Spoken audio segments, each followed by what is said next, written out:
Assalamu alaikum wa rahmatullahi wa barakatuh to some of y'all, and peace out to the rest of you. There's not much I can do about the wind noise, and I can't do this indoors, so sorry. Y'all already know who it is and who it ain't. The blackest hearted, blackest minded, blackest man on social media, signing black in and shining again. Asking you to hit that share button because the message is more important than the messenger.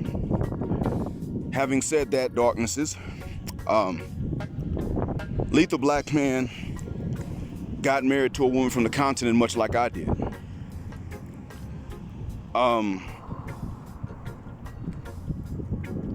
And some sisters decided to jump on him because she's from the continent, but she's light-skinned.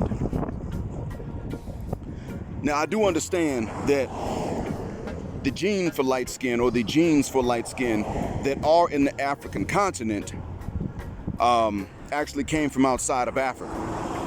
I realize that. The genes that code for light skin in Eastern Asia are different from the genes that code for it in Europe. And just like the genes that code for the blonde hair of some of the Solomon Islanders in the South Pacific is a different gene than the one that codes for blonde hair in Europeans. I realize this, I get it. So,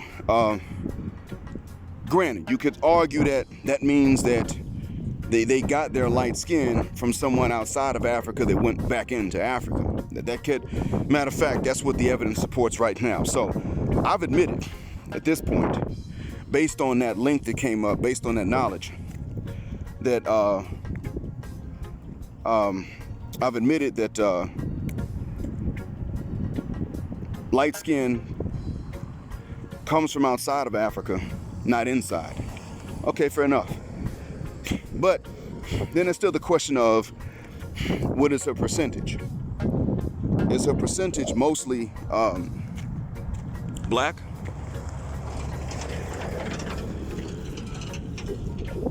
But some sisters have decided they're gonna go in on him because he married. And that begs another question. If you're a light-skinned black woman, should you accept that you have to be single for the rest of your life so that other sisters can feel better? Now, I would say absolutely not. That's not the reason.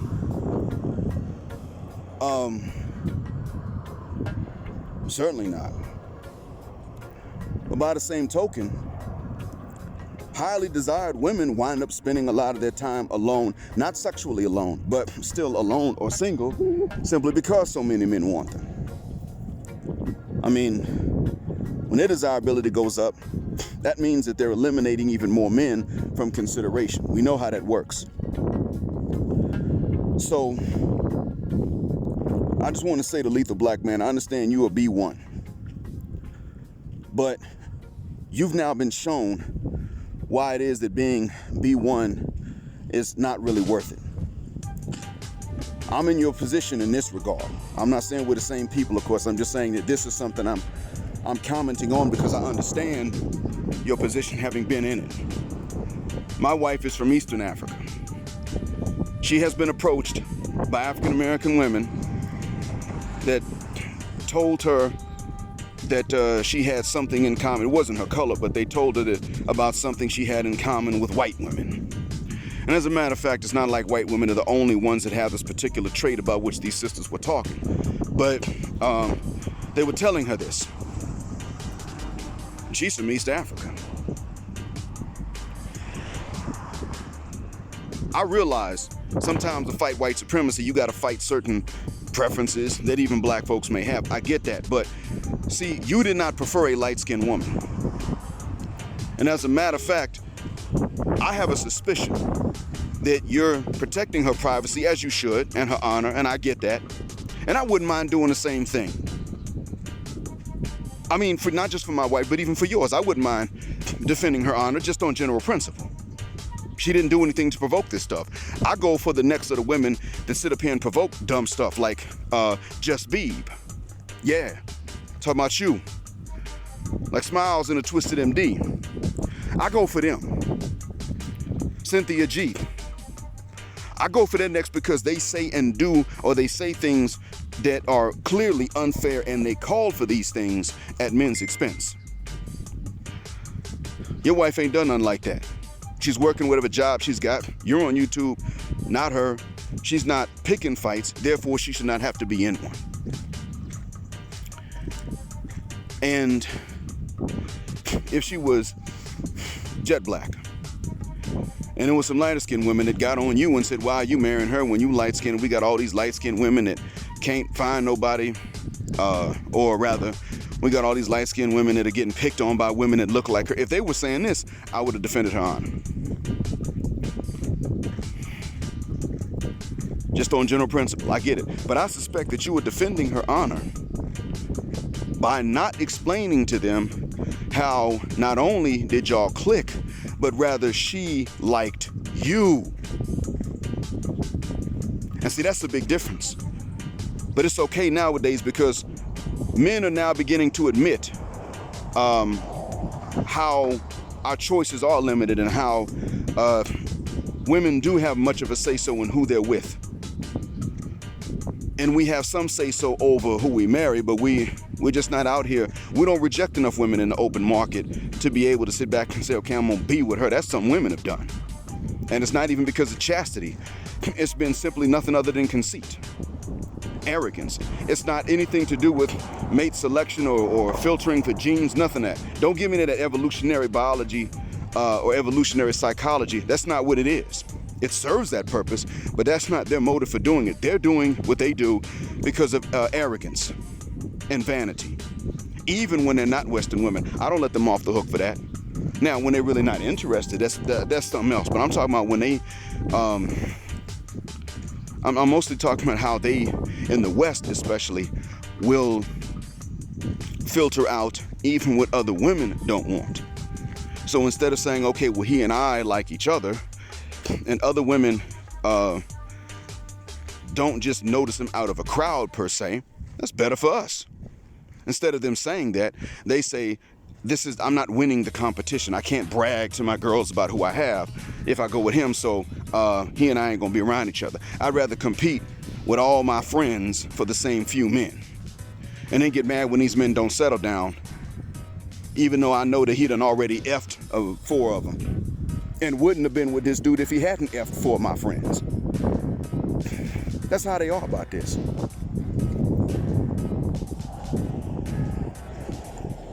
That's what you're dealing with, lethal black man. And this is why I would say to you that it makes more sense to be black male first than it does to be black first, largely because even if what you want is good for your people, the black Western woman is still a father-mucking problem. Now, I'm saying this to you as a man who is dealing with this on a deeper level. I am preparing for a day in which I will be voted off the island, meaning I'm preparing for a day in which I will be told I'm not black. I'm preparing for a day in which black folks who resemble me and who are ambiguous looking will be told we aren't black, don't say you're black, and don't come in black spaces trying to represent anything. I hope that such a split is going to be amicable, but I'm not optimistic about that.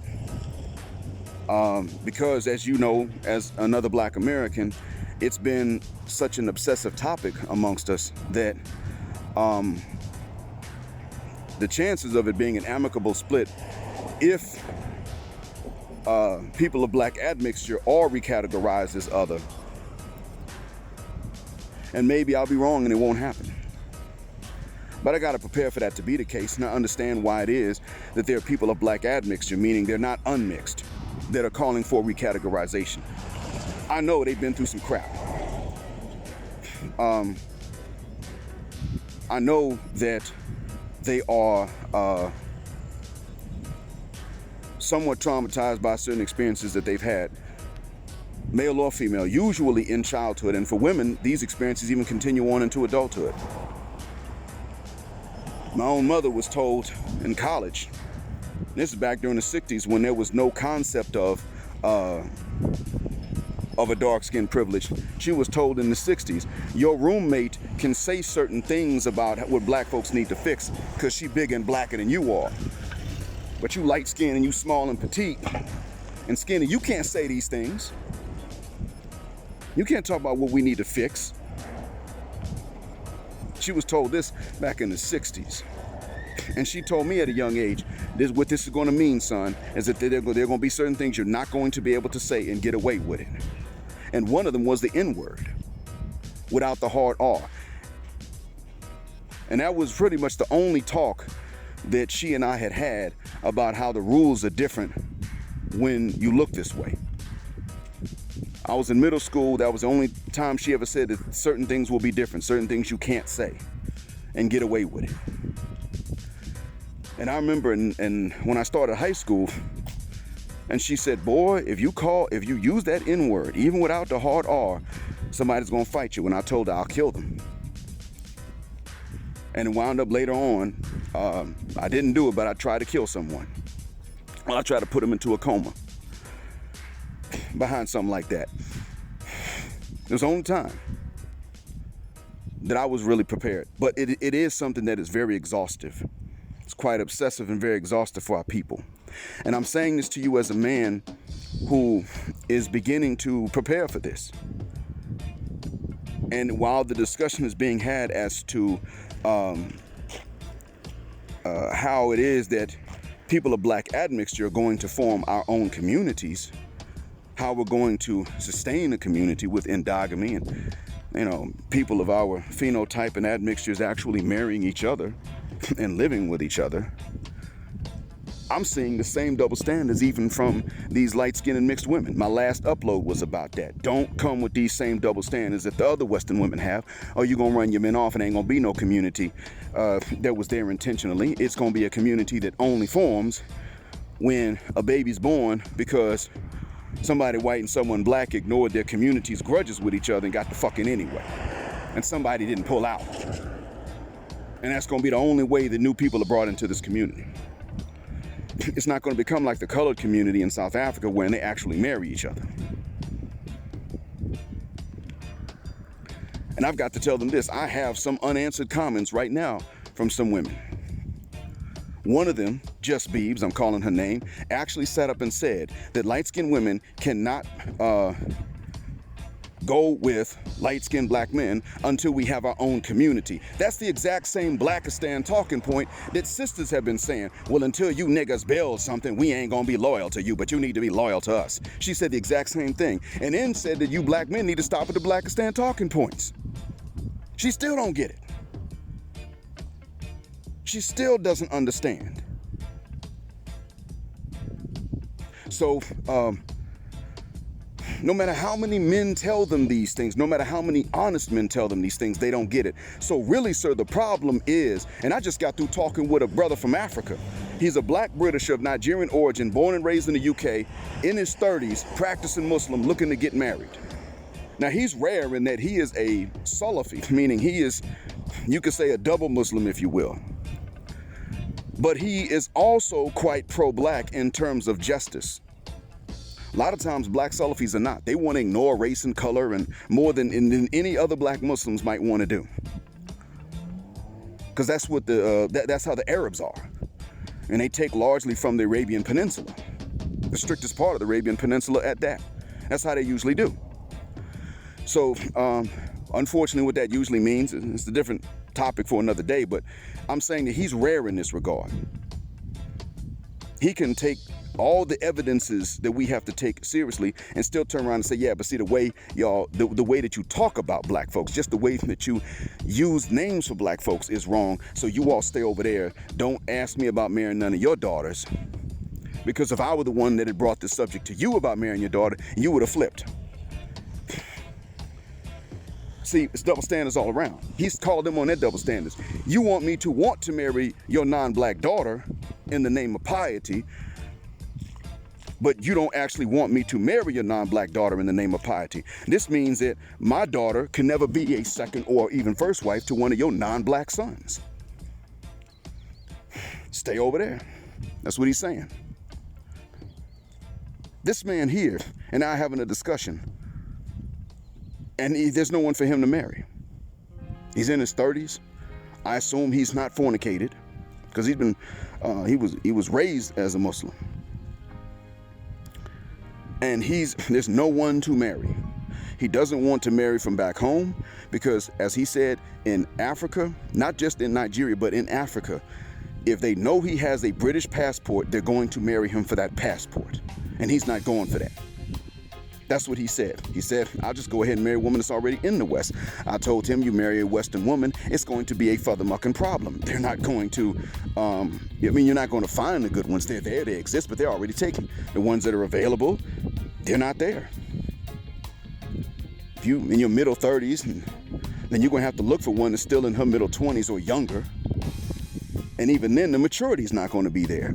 At which point, you should leave her, because if you were as immature as she was, she'd leave you. That's what would have to be the case. So he turned and he said, well, what about an Afro-Latina? I told him, you can consider that. Many of them actually don't want to migrate to the West. But you have to be leery of the ones that do. So, we're sitting up and discussing it, and from what he actually fed me some information. I told him, look, man, that black Western woman's a motherfucking problem.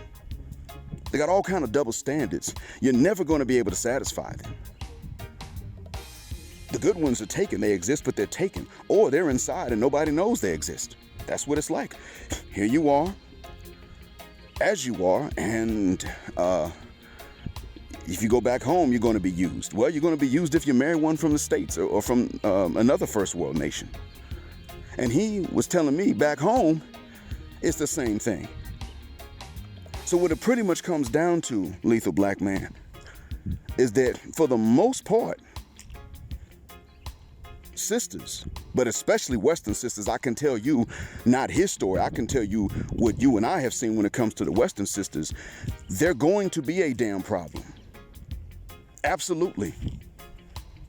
There's nothing, we can't sustain a black community with the Western black woman as she is.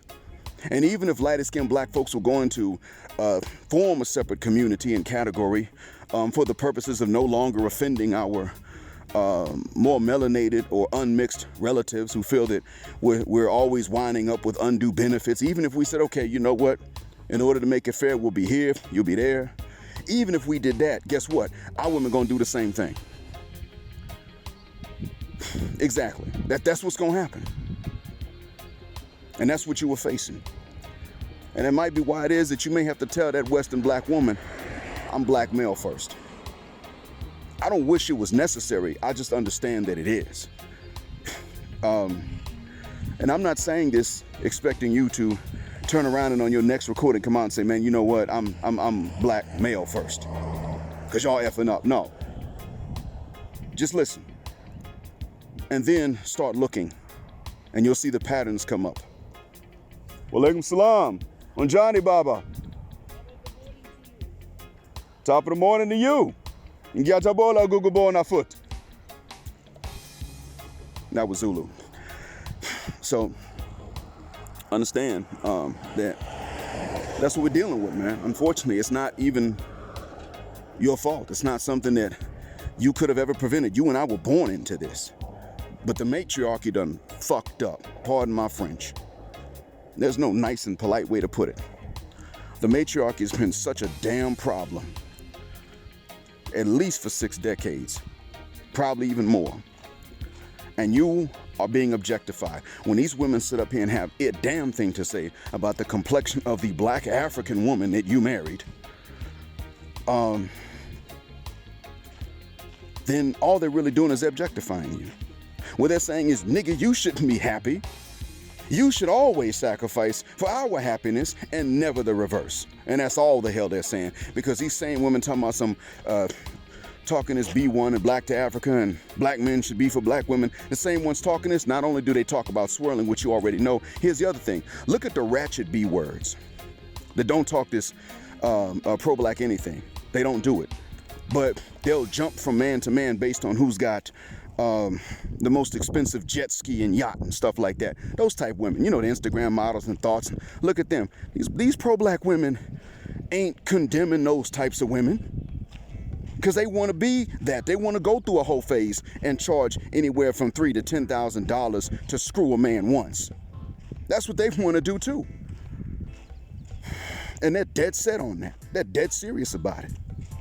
Like, no, I'm not going to be happy. I'm not going to settle till I go through a whole phase where I get to do these same things she does. Now, you know, a pro-black man cannot be sitting here talking about, yeah, man, well, you know, I'm not going to settle down till I screw about 11 different strippers. Just for, you know, just for kicks and get it out of my system. He can't do that. He can't say that. No woman or even a seriously pro-black man would allow that. Now, some of them may get with some strippers on occasion, but they can't sit up and say that's a goal and they're not settling down with a queen until they go run through some strippers because they got all the nice appendages. They can't say that and get away with it. And as a matter of fact, such men would be condemned. They would be told, you can't be thinking with your lower halves. We got to build a community. We got to build a nation. That's what they would be told. Hell, Omar Johnson done said that. Brothers, you can't be in these women's lives and they got sons and you going to turn around and lead the sons because she ain't going to give you the cookies. No, that's exactly what the hell she's good for. It's a gender war out here. I wish it wasn't, but it is one. And unfortunately, they decided to come for you in this because of a few melanocyte cells that were less active in your wife, despite the fact that she comes from Black Africa with two mostly black parents. That's what happened, man. This gender war is a damn problem, and it ain't your fault, bro. Because let's be honest, we men, heterosexual men, don't have an interest in a gender war, and even homosexual men don't have an interest in a gender war, at least not the one in which they fight against women. Even they don't do that. Even they're not into that. So we know heterosexual men aren't interested in gender wars, white or black, or anything in between for that matter. This is something they started. What it is they're objectifying you.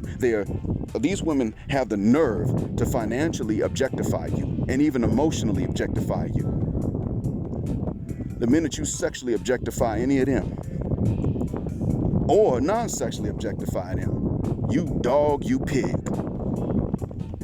So I say, man, you and I fortunately have been able to marry two women from the continent that are not in a gender war against us, and that's great. So we don't have to fight it at home in our private lives. Thank the Lord. The Lord of the throne, that we don't have to do that.